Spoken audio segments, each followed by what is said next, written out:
Alrighty guys, here's a very fast video on how to do large format tiles, install tile on tile, and to be able to do it without doing any leveling to the old tile. Okay, I'm going to talk fast there, so try to pay attention.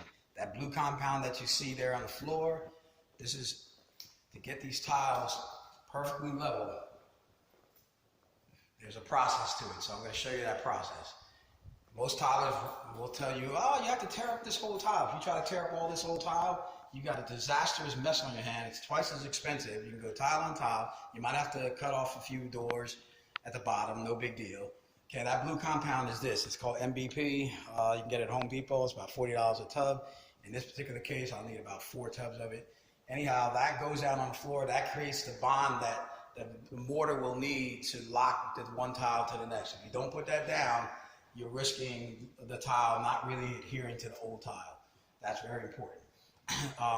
These are large formats, as I said, 32-inch tiles. A regular tile saw can't cut a tile that big. So unless you have a professional tile saw, you're gonna have a problem cutting that tile. But this is what you do. You use what's called a wet saw, a handheld wet saw. You just set up a little table like that. It doesn't have to be anything fancy. You mark your lines, and that wet saw has water that goes on it just like a regular tile saw. You should be able to cut all your edges and corners with no problem like that, instead of buying a $900 tile. I have a big 24-inch wet saw, but it doesn't handle it. So anyhow, the tiles will come, when they ship, they come with this wax on them. You see how unshiny that is? This is a polished tile.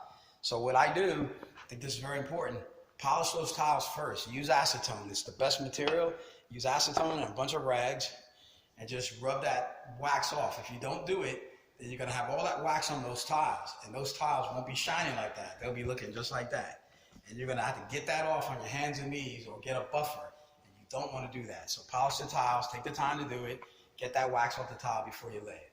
When you're laying the tile, this is the key right here.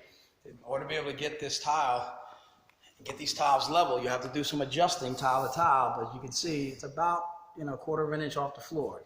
I'm using this type of a 1/2 inch trowel. So that's the key right there. You want to make sure you're using a 1/2 inch trowel. If you don't use a 1/2 inch trowel, you will have problems getting these tiles to set properly. So as you can see, it's a 1/2 inch teeth. When I'm troweling down, I'm usually troweling on an angle more or less like that. Sometimes if I have a high lift, I'll bring the trowel up to make the mortar high on one end and maybe reduce it on the other. So you have to play with the tile, each tile. But each tile has to be laid individually. Okay, here's the other last little secret. This is really important too. When you're laying the tiles, don't try to lay a tile like this and then come down this way. Don't try to do it the way you would normally do a tile. You need to run these tiles horizontally one way or the other. You can either run it like this or you can run them this way.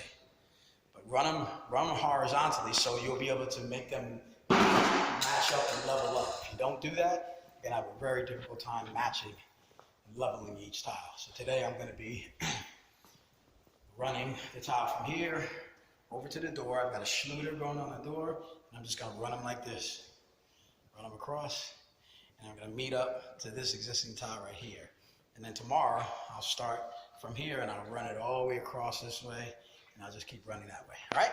Quick video on how to lay large format tiles without an expensive tile saw, without ripping up all this tile and going through the expense of doing that, and be able to lay these tiles so that they, even though the subfloor is uneven in certain places, that 1/2 inch trowel will give me enough mortar to be able to do the adjusting I need on the tile, right? And you see me wearing gloves. Make sure you wear gloves so you don't mess up your hands.